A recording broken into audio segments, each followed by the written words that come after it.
Hello everyone, how one can think series में आप सभी प्यारे बच्चों का फिर से स्वागत है।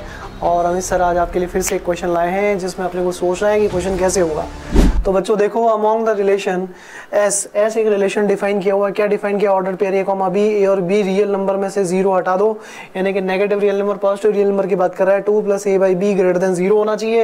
एंड टी के बारे में क्या लिखा हुआ है? A comma B such that order pair A comma B के बारे में बताया कि ये भी रियल नंबर को बिलोंग कर रहा है। जीरो पे कोई बाउंडेशन नहीं है। ए स्क्वायर माइनस बी स्क्वायर क्या होना चाहिए? बस इंटीजर होना चाहिए। तो सबसे पहले मैं इसी की बात कर लेता हूँ। अगर मैं इसकी बात करूं, अगर इसको ऑप्शंस अगर मैं देखूं तो सिमेट्रिक ट्रांजिटिव के अलावा रिफ्लेक्सिव के बारे में नहीं बोला है।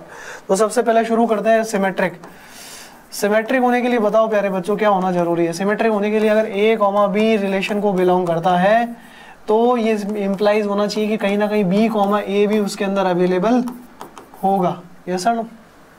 तो आ जाओ शुरू करते हैं। ए कॉमा बी बिलोंग करने का मतलब हो गया A square minus B square, जो कि हम इंटीजर है, इंटीजर को बिलोंग करता है। तो यहाँ से हम ये कह सकते हैं, अगर मैं माइनस कॉमन निकाल लूँ तो बी स्क्वायर माइनस ए स्क्वायर भी तो इंटीजर को ही बिलोंग करेगा भैया। नहीं करेगा क्या? नहीं करेगा? करेगा ना। तो सिंपल सा लॉजिक है, बी कॉमा ए रिलेशन को बिलोंग कर रहा है। Yes it is true, yes it is symmetric. तो टी क्या हो गया भैया? T is symmetric. करेक्ट। चलो अब ये सिमेट्रिक तो आ गया है। अब अगर ये सिमेट्रिक आ गया तो ट्रांजिटिव के भी देख लेते हैं सिचुएशन। तो ट्रांजिटिव के बारे में हम क्या देखेंगे? ए कॉमा बी अगर रिलेशन को बिलोंग कर रहा है, बी कॉमा सी भी रिलेशन को बिलोंग कर रहा है, तो कहीं ना कहीं ये इंप्लाइज होना चाहिए कि ए कॉमा सी भी किसको बिलोंग करे? रिलेशन को बिलोंग करे। क्लियर है क्या? तो उस हिसाब से फिर हम यहाँ ये कह सकते हैं, ए कॉमा बी का मीनिंग हो गया A square minus B square होना चाहिए इंटीजर को। Yes sir no? B square minus C square भी क्या हो जाना चाहिए? इंटीजर हो जाना चाहिए। अब इंपॉर्टेंट ये है कि अगर मैं इन दोनों को ऐड करूं तो होगा क्या? ए स्क्वायर माइनस सी स्क्वायर ना।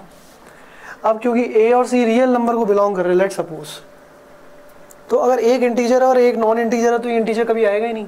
तो दोनों इंटीजर होंगे तो ही A square minus B square integer बनने वाला है। और B square minus C square के साथ भी ऐसा ही है। तो इंपॉर्टेंट क्या है कि ए स्क्वायर माइनस सी स्क्वायर भी बच्चों क्या हो जाएगा? उस केस में इंटीजर हो जाएगा। यस और नो? अब आ जाओ चलते हैं एस के ऊपर। अगर एस के लिए वो सिमेट्रिक चेक करने की बात कर रहा है तो एस के अंदर कंडीशन क्या गिवन है?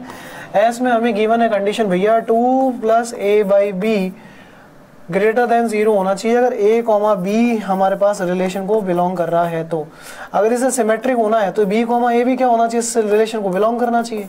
तो इसका मतलब तो हो गया कि 2 + b/a भी क्या होना चाहिए? ग्रेटर देन 0 होना चाहिए। बट नहीं हो पाएगा। उसका रीजन समझाता हूँ। जैसे लेट सपोज हमने a ले लिया -1 और b ले लिया प्यारे बच्चों 2, तो 2 + -1/2 इज इंटीजर, बट समझना है ना, sorry not integer, greater than 0।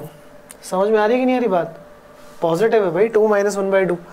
But मैं अगर बात करूं 2 + 2/-1 की, तो ये ग्रेटर देन 0 नहीं है। तो हम क्या कह सकते हैं? S is not symmetric. समझ में आया? अगर S सिमेट्रिक नहीं है तो हम ऑप्शन चेक कर सकते हैं कि क्या आने वाला है भैया। T is symmetric, S is not. T is symmetric, S is not.